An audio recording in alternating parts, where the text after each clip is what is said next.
देखिए आपका चल रहा है।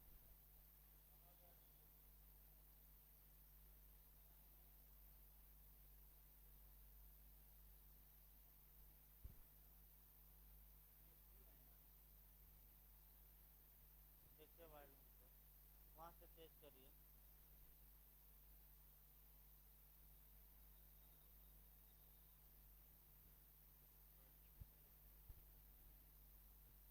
हेलो। देखिए आपका एविडेंस एक्ट का सेक्शन 16 चल रहा था, और 16 से भी आपका क्वेश्चन बन सकता है प्री में, क्योंकि एविडेंस एक्ट आपका तमाम जगहों पर काम करता है।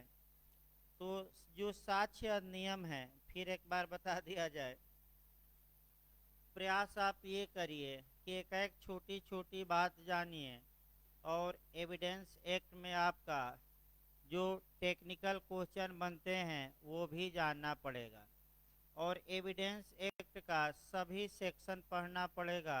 यानी कि कोई ऐसा सेक्शन नहीं है जिसे कंपटीशन के लिए आपका छोड़ दिया जाए। समस्या ये है, अन्य में छोड़ा जा सकता है लेकिन एविडेंस एक्ट में नहीं। तो आइए देखा जाए 16 कहता क्या है। जब भी आप सेक्शन 16 पढ़िए, तो कल चूंकि कुछ टेक्निकल कारणों से क्लास बीच में ही रोक दिया गया था, तो फिर एक बार आपका 16 शुरू किया जा रहा है।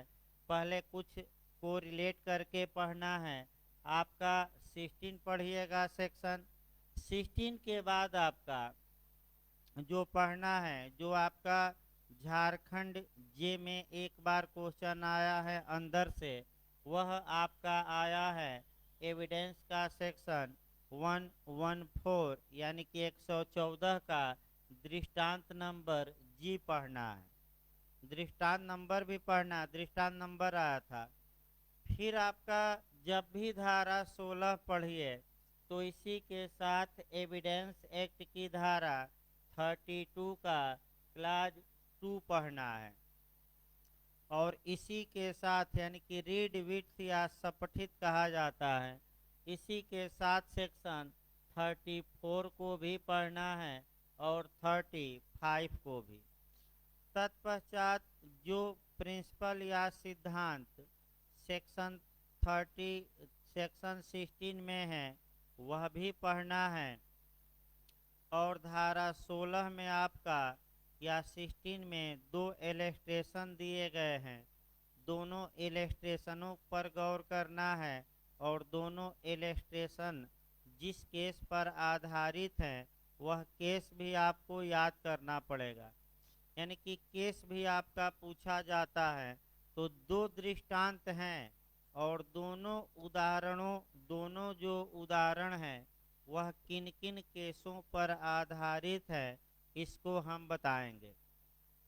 लेकिन शुरुआत किया जाए, कारोबार के अनुक्रम का अस्तित्व कब सुसंगत है, यानी कि कोर्स ऑफ बिजनेस या कारोबार का अनुक्रम का एकजिस्ट होना या अस्तित्व या मौजूद होना कब रेलेवेंट होगा। यानी कि सेक्शन 16 ये बताता है कि कारोबार के अनुक्रम में जो भी कार्य किए जाते हैं उसको एविडेंस के रूप में हम प्रस्तुत कर सकते हैं। कारोबार के अनुक्रम को पढ़ने के लिए आपका सबसे पहले टाट में देखना है, तब कॉन्ट्रैक्ट में, और तब और डिटेल में आपका कोर्स ऑफ बिजनेस बताया जाए। टाट में पूछा भी गया था, इस बार भी बिहार में पूछा गया था। आइए स्वामी,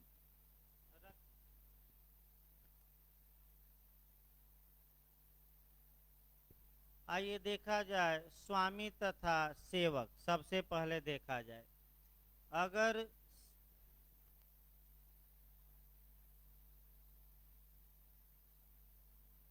देखिए आपका पूछा जो जाता है स्वामी तथा सेवक, यदि सेवक ने या सर्वेंट ने in the course of employment, यही आपका पूछा जाता है, अच्छे से ध्यान रखिए, नियोजन के अनुक्रम में कोई गलत कार्य किया है, कोई रॉन्गफुल एक्ट किया है, तो उस गलत कार्य के लिए सेवक तो दायी होगा ही।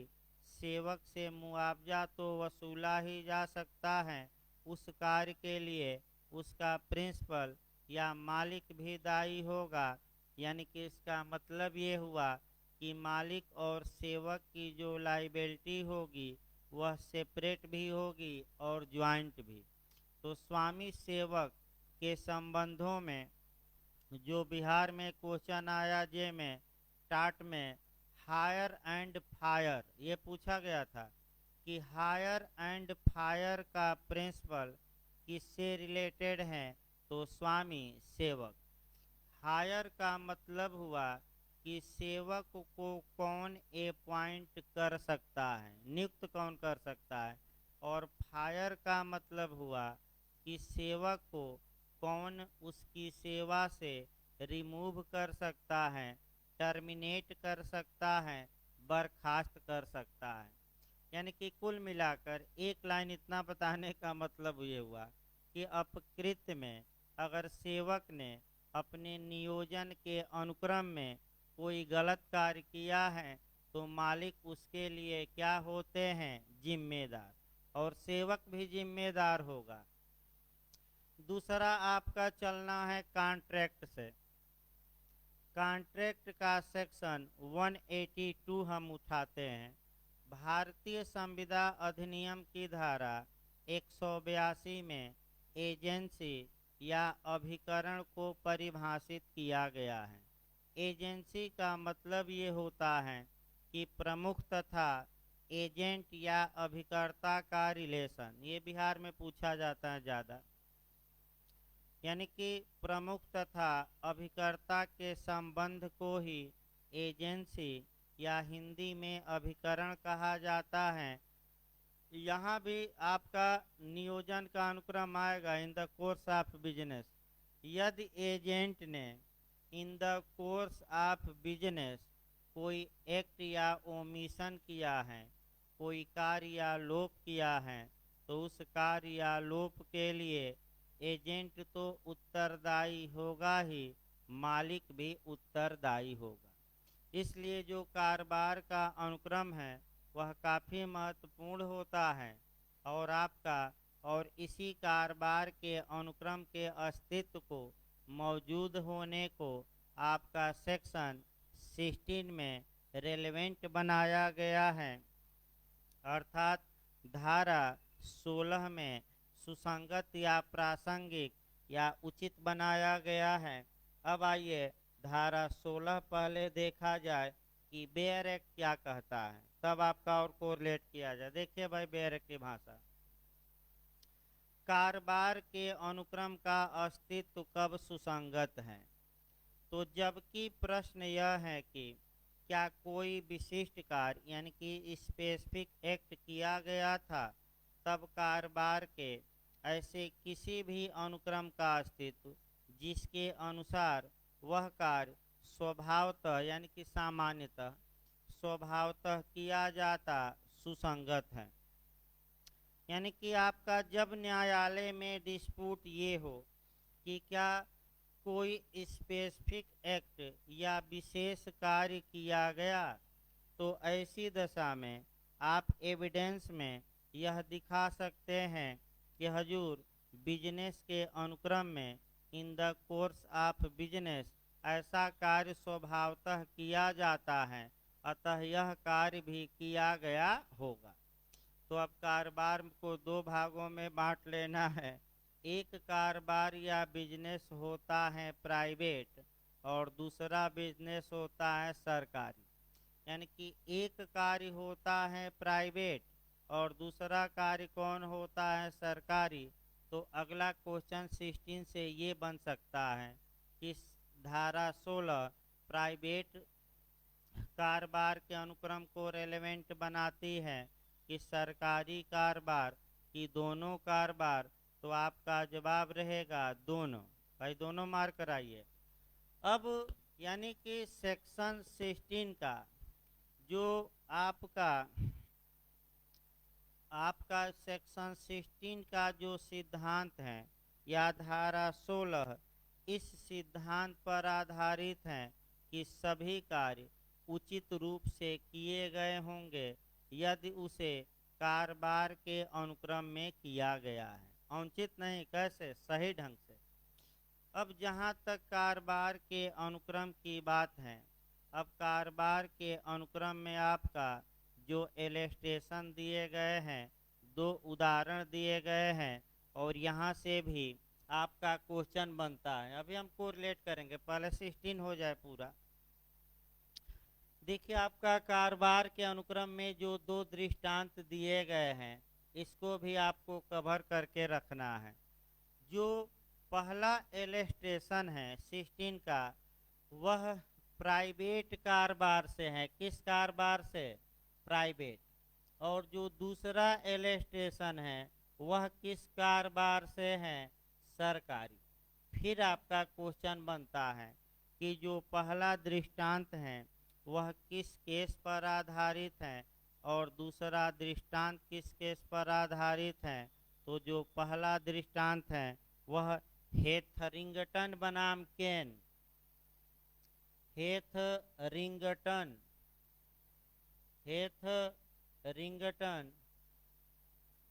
वर्सेज केन मारिएगा। हेथरिंगटन वर्सेज केन के वाद में जो निर्णय दिया गया वही निर्णय इस दृष्टांत में समाहित कर दिया गया है। जबकि दूसरा दृष्टांत आपका, यानी कि जो दूसरा दृष्टांत है वारेन वर्सेज वारेन के केस पर आधारित है। यानी कि दूसरा उदाहरण जो हम बताएंगे, आपका सबसे अच्छा तरीका है बैरक पर ही लिख लेना चाहिए। पहला दृष्टांत दिया गया है उसमें प्राइवेट, सेकंड दृष्टांत दिया गया उसमें क्या लिखेंगे? सरकारी। फिर पहला दृष्टांत किस केस पर आधारित है तो तुरंत वहीं लिख लेना चाहिए आपका हेथरिंगटन वर्सेज केन। दूसरा दृष्टांत किस केस पर आधारित है तो आपका वारेन वर्सेज वारेन। अब दृष्टांत है क्या, आइए देखा जाए। आपका पहला दृष्टांत देखिए, इस केस में जो निर्णय आया उसी निर्णय को मैं बता दूं, पहले दृष्टांत में समाहित किया गया हेथरिंगटन वाले। देखिए, प्रश्न यह है कि क्या एक विशिष्ट पत्र प्रेषित किया गया, यानी कि न्यायालय में क्वेश्चन ये है कि क्या कोई स्पेसिफिक आपका लेटर भेजा गया कि नहीं। तो आपका देखिए नीचे क्या कहता है, ये तथ्य कि कारोबार का यह साधारण अनुक्रम था कि वे सभी पत्र जो किसी खास स्थान में रख दिए जाते थे, डाक में डाले जाने के लिए ले जाए जाते थे, और यह कि वह पत्र उस स्थान में रख दिया गया था, ये जो कारोबार का अनुक्रम है वह रेलेवेंट होगा। यानी कि फिर एक बार समझिए, प्रश्न ये है कि क्या ए ने लेटर भेजा कि नहीं। तो ए यह दिखाता है कि हजूर जितने लेटर भेजे जाते थे वह किसी कारोबार के अनुक्रम में किसी खास स्थान पर रख दिए जाते थे, और यहाँ से एक आदमी आता था, उन लेटरों को उठाकर ले जाता था।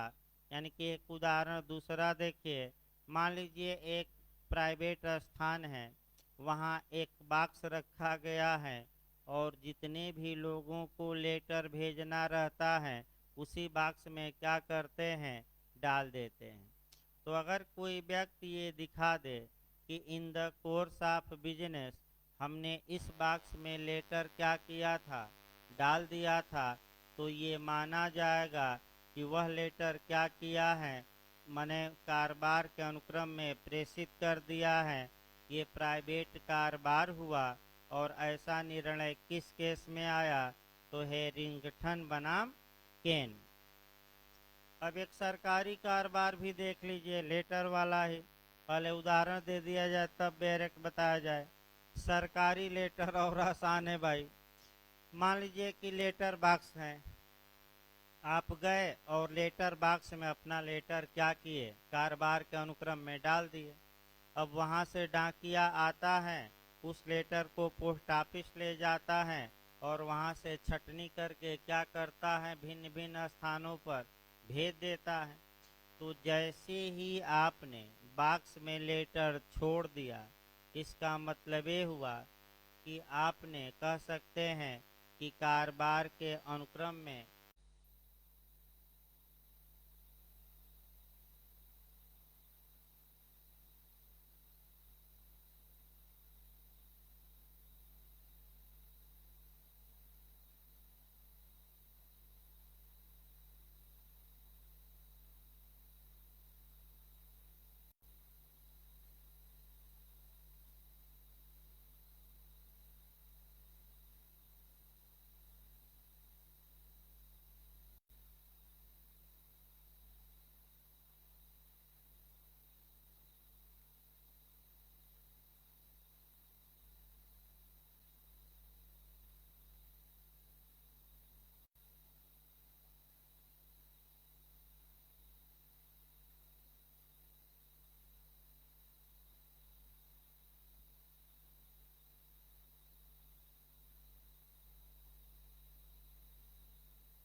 देखिए आपका कुछ टेक्निकल समस्याओं के कारण कुछ देर क्लास रुक गई थी, फिर शुरू किया जा रहा है। आपका हम बता रहे थे आपका ये एलस्टेशन नंबर बी सेक्शन 16 का ये सरकारी कारोबार से संबंधित है। ये भी लेटर वाला ही उदाहरण है, कोई दूसरा नहीं है। बस यहाँ जो लेटर डाला जाएगा वह सरकारी डाक में डाला जाएगा, बॉक्स में नहीं रखा जाएगा प्राइवेट। जैसे कि सरकारी जहाँ बॉक्स लग गए हैं या जाकर डाक खाने में छोड़िए, जो यहाँ भी छोड़िए। तो आपका एलस्टेशन कहता क्या है, आपका बेयर एक्ट पहले देखा जाता है कि आखिर बेयर एक्ट में कहा क्या गया है। लेकिन केस फिर एक बार हम बता दें, जो दूसरा एलस्टेशन है वह किस केस पर आधारित है, किस केस में निर्णय को छाप दिया गया है, वारेन वर्सेज वारेन। देखिए क्या कहता है दूसरा। प्रश्न यह है कि क्या एक विशिष्ट पत्र क को मिला यह तथ्य कि वह सम्यक अनुक्रम में, उचित अनुक्रम में डाक में डाला गया था और वह पुनः प्रेषण केंद्र द्वारा लौटाया नहीं गया। यानी कि प्रेषण केंद्र मतलब कि जहां आपने डाक में डाला था वहां से वो रिटर्न नहीं आया। तो देखिए आपका नियम क्या है। अगर कोई पत्र आप रजिस्टर्ड करते हैं, स्पीड पोस्ट करते हैं या डाक में डालते हैं और ऐसी दशा में, तो ये कारोबार का अनुक्रम है पहला। दूसरा नियम ये जानना है कि अगर वह लेटर डाक द्वारा आपको पुनः वापस नहीं मिलता, 1 मास तक नियम है, 1 मास तक, तो ये माना जाएगा कि जिस व्यक्ति को आपने ये लेटर भेजा था उसे क्या हो गया होगा, प्राप्त। लेकिन 1 मास। और दूसरी बात यह कि अगर किसी व्यक्ति को आपने लेटर भेजा और वह लेने से इनकार कर दिया, तो बाद में वो ये नहीं कह सकता कि लेटर में क्या लिखा था हम जानते ही नहीं। क्यों नहीं कह सकता? क्योंकि लेने से इनकार करना मतलब कि आप लेटर की बातों को इग्नोर नहीं कर सकते। यानी कि कुल मिलाकर अगर डाक में लेटर डाला गया, सरकारी डाक में डाला गया, और लेटर भेजने वाले के पास क्या नहीं आया वापस, तो ये माना जाएगा कि वह लेटर जहाँ के लिए भेजा गया था क्या हो गया होगा, पहुँच गया होगा। भाई चाहे सरकार भी ये नहीं कर सकती, इसीलिए आपका कहा भी जाता है कि जब भी कोई लेटरबाजी करिए तो हाथों हाथ न दीजिए, कम से कम जाकर एक आप डाक में स्पीड पोस्ट डाल दीजिए। स्पीड पोस्ट रहेगा तो आपके पास से क्या रहेगा, प्रमाण कि हमने तो इनको नोटिस दी थी या लेटर भेजा था। और ऐसे मौखिक रूप से कोई प्रमाण ज़्यादा नहीं रहता। तो इस प्रकार आपका कारोबार का अनुक्रम समाप्त हुआ, लेकिन इसको कोरिलेट करके पढ़ना है। आइए एक एक करके हम कोरिलेट करते हैं। सबसे पहले कोरिलेट करके पढ़ना है सेक्शन 32 के क्लाज 2 से। देखिए धारा 32 क्या कहती है। एविडेंस के सेक्शन 32 में 8 ऐसी कंडीशन दी गई है, 8 ऐसी दशाएं दी गई हैं जहां की किसी व्यक्ति ने कुछ लिखा है या कथन किया है और अब वह व्यक्ति न्यायालय में आ नहीं सकता। क्यों नहीं आ सकता? क्योंकि या तो वह मर गया, या बहुत दूर निकल गया, या वह पागल हो गया, या साक्ष्य देने में अब क्या हो गया, असमर्थ। तो आठ आठ कंडीशन ऐसी दी गई हैं जहाँ की उसको बिना बुलाए, बुलाना नहीं, अब उसे बिना बुलाए उसके पूर्ववर्ती कथनों को साक्ष्य में एक्सेप्ट कर लिया जाता है, स्वीकार कर लिया जाता है। जिसमें 32 के क्लाज 1 में डीडी या डाइन डिक्लेरेशन या मृत्युशैया का कथन या मृत्युकालिक कथन है, और 32 के क्लाज 2 में कारोबार के अनुक्रम में किया गया कथन है। अर्थात इसका मतलब ये हुआ कि अगर किसी व्यक्ति ने कारोबार के अनुक्रम में कुछ स्टेटमेंट दिया है, कुछ लिखा है, और वह व्यक्ति अब मर गया है, नहीं आ सकता किसी कारण से, तो उसका पूर्ववर्ती कथन को एविडेंस में एक्सेप्ट कर लिया जाएगा। तो ये कहाँ दिया गया है? तो सेक्शन 32 के किस क्लाज में? 2 में। अब अगला हमने ये बताया था कि कारोबार दो प्रकार का होता है, एक प्राइवेट होता है और एक सरकारी। और अभी हमने इलस्ट्रेशन को भी अलग किया कि पहला इलस्ट्रेशन प्राइवेट बिजनेस पर है और दूसरा गवर्नमेंट बिजनेस पर। तो अब आपको इसी को थोड़ा और आगे बढ़ाना है। यदि सेक्शन 34 और 35 दो सेक्शन और को रिलेट करने हैं। यदि प्राइवेट कारोबार था और कारोबार के अनुक्रम में किसी व्यक्ति ने अकाउंट या लेखा पुस्तिका या इलेक्ट्रॉनिक अभिलेख में कुछ बातें लिखी, यानी कि ऐसे नहीं लिखी है, कारोबार के अनुक्रम में लिखी है। और किसमें लिखी है? बिखरे हुए पन्ने पर लिखी है कि डायरी में लिखी है, जिल्द वाली डायरी, बिखरे हुए पन्ने नहीं। तो ऐसी दशा में वह जो बात वह लिखा है वह बात आपका रेलेवेंट होगी, साक्ष्य में प्रस्तुत की जा सकेगी। पन्ना पर नहीं, फिर मैं बता दूं किस पर, जिल्द वाइज कापी या डायरी पर।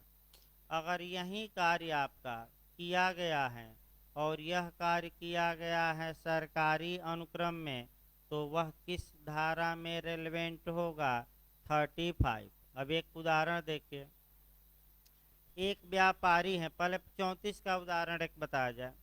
एक व्यापारी है, जितने लोगों को वह सामान जितने पैसे का उधार दे रहा है, एक डायरी पर daily by daily date wise लिख रहा है, तो क्या वह जो डायरी होगी वह डायरी एविडेंस में प्रस्तुत की जा सकती है कि नहीं की जा सकती है?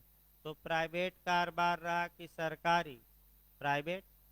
भाई की जा सकती है, किस सेक्शन के तहत? 34।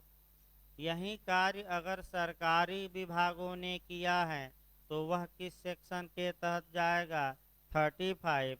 एक क्वेश्चन यहाँ एफआईआर से अच्छा बनता है कि एफआईआर सरकारी कारोबार के अनुक्रम में लिखा गया है, तो अतः 35 के तहत वह सरकारी कारोबार के अनुक्रम में लिखा गया है, तो किस सेक्शन के तहत रेलेवेंट होगा?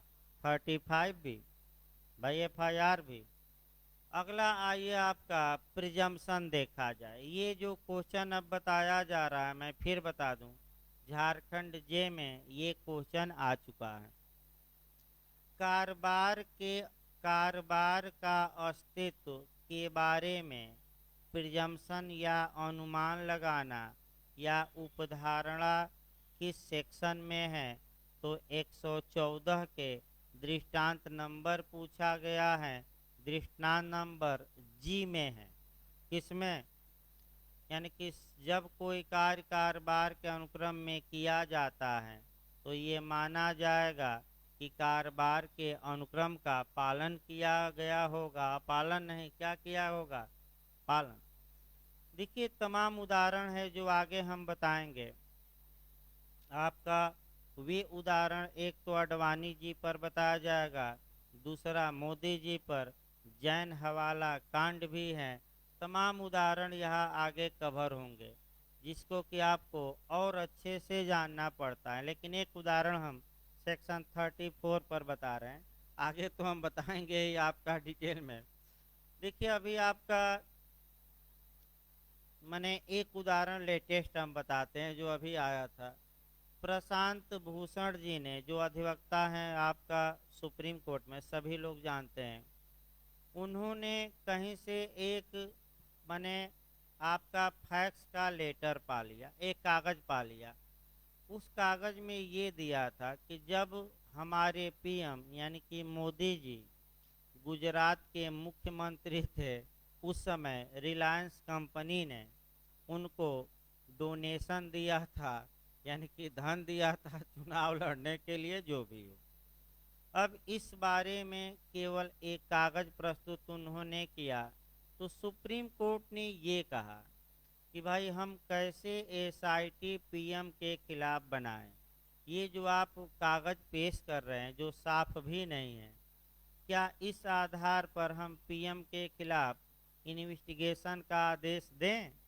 भाई ये तो साक्ष्य में कहीं टिकता ही नहीं, क्योंकि आपका अगर 34 भी देखा जाए तो जो कारोबार के अनुक्रम में जिनको पैसा दिया जा रहा है, कागज पर नहीं होना चाहिए, किस पर होना चाहिए? वो तो अकाउंट में या जिल्द वाली कोई कॉपी हो, तो अगर वह ला दीजिए तो हम तुरंत आपका क्या कर दें भाई, फैसला दे दें पीएम के खिलाफ। और नहीं ला पाए प्रशांत भूषण, फिर बाद में बौखला गए, उल्टा सीधा बोले। अब मैं तमाम चीज़ें उसमें हमें नहीं जाना है। बौखला गए, याचिका खारिज हो गई, बौखला गए कि सुप्रीम कोर्ट ने हमारी बात नहीं सुनी, और वो अलग बात है, उससे हमें मतलब नहीं है। लेकिन इस प्रकार सेक्शन 16 आपका समाप्त हुआ। अगला देखा जाए आपका 17। देखिए अब जो हमें पढ़ना है एडमिशन और कन्फेशन। एडमिशन और कन्फेशन से बहुत ज़्यादा क्वेश्चन बनते हैं। प्री में तो बनता ही है, मेंस में भी काफ़ी क्वेश्चन बनते हैं, इंटरव्यू में भी आपका बनता है। तो एडमिशन और कन्फेशन, यानी कि इसको हम हिंदी में कहते हैं, एडमिशन को स्वीकृति कहते हैं और कन्फेशन को संस्वीकृति। संस्वीकृति। देखिए पहला, एडमिशन और कन्फेशन के बारे में जो प्रावधान दिए गए हैं वह आपका 17 से लेकर आपका 31 तक दिया गया है। यानी कि एविडेंस की धारा 17 से लेकर 31 तक में एडमिशन और कन्फेशन का वर्णन है, पहला नियम। दूसरा नियम हमें ये देखना है कि आखिर एडमिशन होता क्या है, तो ये सेक्शन 16 बताएगा। एडमिशन किस कंडीशन में कौन व्यक्ति करता है, तो ये 18, 19 और 20 बताएगी। और एडमिशन कब रेलेवेंट होगा, ये सेक्शन 21 से लेकर 23 बताएगी। एडमिशन का इफेक्ट क्या होगा, प्रभाव क्या होगा, यह धारा 31 बताएगी। किस एडमिशन को प्रूफ करने की आवश्यकता नहीं है, ये सेक्शन 58 में जाएगा। और जब भी आप प्रभाव पढ़िए, यानी कि जब भी आप 31 पढ़िए, तुरंत आपका, चूँकि प्रभाव स्टापेल का होता है, तो स्टापेल के बारे में 115, 116 और 117 पढ़ना है। और इसी के साथ आपका एडमिशन के बारे में सीपीसी का आदेश 12 पढ़ना है, यानी कि आदेश आपका 12 पढ़ना है। यानी कि पहले एरिया कवर कर लिया जाए, तब एक एक करके समझाया जाए। देखिए फिर एक बार एरिया कवर करिए, कहाँ कहाँ से हमें कोरिलेट करके पढ़ना है। जब आप एडमिशन पढ़ेंगे तो आपको कौन कौन सा सेक्शन पढ़ना है, पहले शुरुआती दौर में वह कवर किया जाता है। एडमिशन के बारे में 17 से लेकर कहाँ तक डायरेक्ट पढ़ना है, 23 हम थोड़े हैं बताएंगे।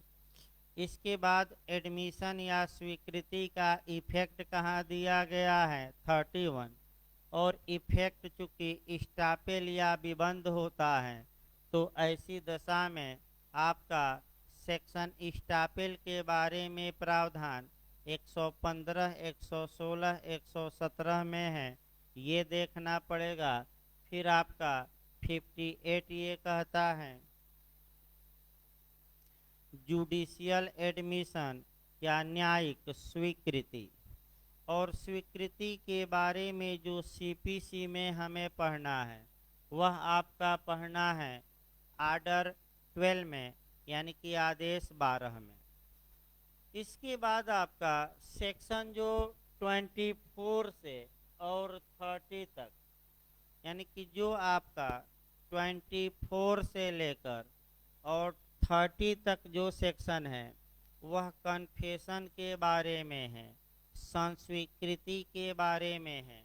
और संस्कृति को कहाँ कहाँ से कोरिलेट करना है, उसको हम बाद में बताएंगे, क्योंकि बहुत ज़्यादा धाराएं हो जाएंगी। अतः सबसे पहले एडमिशन। लेकिन एडमिशन क्या होता है, कैसे क्वेश्चन बना है, कन्फेशन क्या होता है, ये शुरुआती दौर में कंसेप्ट तो क्लियर होना चाहिए। एडमिशन का मतलब स्वीकार करना, एक्सेप्ट करना, यानी कि किसी बात को स्वीकार करना ही एडमिशन कहलाता है। तो आइए दो चार बातें स्वीकार किया जाए, आपका एडमिट किया जाए, ये स्वीकृति किया जाए। मान लीजिए एक उदाहरण पहले देखिए। ये एक व्यक्ति है और वह ये कहता है कि हजूर हमने बी को 5,000 रुपया उधार दिया है। यह एक आपका एडमिशन है, स्वीकृति है। यानी कि ए इस बात को एक्सेप्ट कर रहा है कि हमने बी को कितना उधार धन दिया है, 5,000। फिर दूसरी बात याद रखिए, ए इस बात को स्वीकार कर रहा है कि हम बी से 5,000 रुपया उधार लिए हैं। ये भी एक्सेप्टेंस है, यानी कि स्वीकृति है, एडमिशन है। अब समस्या ये आई कि आप अगर देखें तो जो पहला एडमिशन हमने बताया, पहला स्वीकृति बताई कि हमने, ए कहता है कि हमने बी को 5,000 रुपया आपका उधार दिया है। तो आप लोग खुद बताइए, ये अपने फेवर में कह रहा है कि अगेंस्ट में, अपने पक्ष में कह रहा है कि विरोध में, पक्ष में। और ए अगर ये कहे कि हम बी से 5,000 रुपया उधार लिए हैं, तो ए के ये फेवर में बात जाएगी कि विरोध में, विरोध में। तो एडमिशन अपने फेवर में भी किया जा सकता है और अपने विरोध में। दूसरा नियम याद रखें, आखिर एडमिशन द्वारा किसके बारे में एडमिशन द्वारा अर्थात एडमिशन किस पर लागू होगा, तथ्य के विषय पर कि विधि के कि दोनों। अब यहाँ से आपका क्वेश्चन पहला बनता है। देखिए आपका यहाँ से कई बार यूपी जे यूपी एपीओ तमाम राज्य बनाए हैं एडमिशन के बारे में। जहाँ तक इंग्लैंड की बात है, याद रखिए पहले हम इंग्लैंड का नियम बता रहे हैं। अगर कोई व्यक्ति इंग्लैंड में चाहे वह तथ्य के बारे में एडमिशन किया हो या ला के यानी कि विधि के बारे में, दोनों एडमिशन साक्ष्य में रेलेवेंट होंगे। इसका मतलब ये हुआ कि इंग्लैंड में चाहे वह स्वीकृति तथ्य के विषय से संबंधित हो या विधि के विषय से संबंधित हो, वह स्वीकृति साक्ष्य में प्रयोग की जाएगी। लेकिन भारत में ऐसा नहीं, यही इसीलिए गलत होता है क्वेश्चन। भारत में जो फैक्ट की एडमिशन होगा वह तो रेलेवेंट है, लेकिन विधि की स्वीकृति रेलेवेंट नहीं है। यानी कि भारत में तथ्य की स्वीकृति सुसंगत और विधि के बारे में स्वीकृति विसंगत। अब आइए, ये जो एडमिशन है आपका यूपीजे में क्वेश्चन आया है कि एडमिशन को कहाँ डिफाइन किया गया है, एविडेंस के किस सेक्शन में डिफाइन किया गया है। तो अच्छे से तैयार रखना है। सबसे जो पहला इधर सेक्शन आएगा 17 आएगा और उसमें एडमिशन को क्या किया गया है, डिफाइन। अब एक क्वेश्चन नया मॉडल का बन रहा है, वह भी देखना है। इमेज मिरर, इमेज मिरर ये नया क्वेश्चन है भाई, किताब उताब में नहीं है, मैं बता दूं। इसको अलग से मैं लिख लीजिए, अच्छा रहेगा। इमेज मिरर, स्वयं का दर्पण। अब देखिए कैसे क्वेश्चन इंटरव्यू में पूछा गया। स्वयं का दर्पण या इमेज मिरर किसे कहा जाता है? तो आपका जवाब रहेगा एडमिशन को ही इमेज मिरर कहा जाता है, स्वयं का दर्पण कहा जाता है। दर्पण माने शीशा, माने आप कहें तो स्वयं देखिए क्या कहें आप, इसको लिख लीजिए। स्वयं का दर्पण किसे कहा जाता है? तो एडमिशन या स्वीकृति को। अगला नियम देखिए भाई आपका, यानी कि एडमिशन तो बताया ही जाएगा आपका। अब कन्फेशन आइए। कन्फेशन जो शब्द है उसका हिंदी अर्थ होता है संस्वीकृति। भाई नए लोग कम से कम इतना तो जाने शब्द का अर्थ। जो ये कन्फेशन शब्द है ये लैटिन के कानफैटरी से बना है, कानफैटरी से बना है। और कानफैटरी शब्द दो शब्दों के मेल से बना है, एक कान और दूसरा फैटरी। यानी कि इसका मतलब हुआ समाप्ति कहना, द इंड बोल देना। कान फैक्ट्री का मतलब क्या हुआ? द इंड बोल देना, यानी कि समाप्ति कह देना। अब कन्फेशन को कहा, अब देखिए पहला क्वेश्चन कि कन्फेशन या संस्वीकृति को एविडेंस की किस सेक्शन में डिफाइन किया गया है, परिभाषित किया गया है। भरमाऊ क्वेश्चन, तो आप मारिएगा इनमें से कोई नहीं, क्योंकि कन्फेशन को कहीं एविडेंस एक्ट में परिभाषित नहीं किया गया है। तो जब आगे बढ़ेंगे तो हम परिभाषा भी बताएंगे, तमाम चीज़ें। लेकिन एक लाइन दिमाग में बैठा लीजिए कि कन्फेशन होता क्या है। जब किसी अपराध का अभियुक्त अपने द्वारा किए गए अपराध को एक्सेप्ट कर लेता है, स्वीकार कर लेता है, उसी को हम कन्फेशन कहते हैं। यानी कि उदाहरण के रूप में लास्ट में ए एक व्यक्ति है और ए इस बात को स्वीकार करता है कि यह हत्या मैंने ही की है। तो इस स्वीकृति को अब स्वीकृति न कह के ये स्वीकृति किस में कन्वर्ट हो जाएगी? संस्वीकृति में। तो अगर आपसे कोई पूछे कि कन्फेशन क्या है, तो एक लाइन आप जवाब देंगे कि जब किसी अपराध का अभियुक्त व्यक्ति अपनी द्वारा किए गए ऑफेंस को एक्सेप्ट कर लेता है, स्वीकार कर लेता है, तो उसी को हम क्या कहते हैं? संस्वीकृति। अब कहाँ कहाँ स्वीकार कर सकता है? मित्र के सामने कर सकता है, आपका पुलिस के सामने कर सकता है, न्यायालय में कर सकता है, जाकर सोते हुए बड़बड़ाते समय कर सकता है। पूछा गया था इस बार एपीओ में, स्वयं से साहू साहू साहू का केस बड़बड़ा रहा था और नींद में कर दिया, धोखे से करा लिया गया। आपका 2 बूंद ले लिया था एक गिलास में और लगा बकने कि हमने ही मारा। तो ये सब तमाम बातें पढ़नी हैं और आपका पुलिस के समझ करता है तो विसंगत होगा, क्योंकि आपका आगे हम बताएंगे। लेकिन इतना बताने का मतलब एक लाइन रहा, वह एक लाइन दिमाग में ये बैठाना है कि कन्फेशन एक प्रकार का एडमिशन ही है। यही एडमिशन किस में कन्वर्ट हो जाता है? कन्फेशन में। लेकिन कब? जब उस एडमिशन द्वारा किसी अपराध का अभियुक्त व्यक्ति अपनी द्वारा किए गए अपराध को क्या कर लेता है? स्वीकार। अगर उसमें अपराध की स्वीकृति की है तो वह कन्फेशन, और अपराध की स्वीकृति से बाहर चला जाए तो वह क्या होगा? एडमिशन।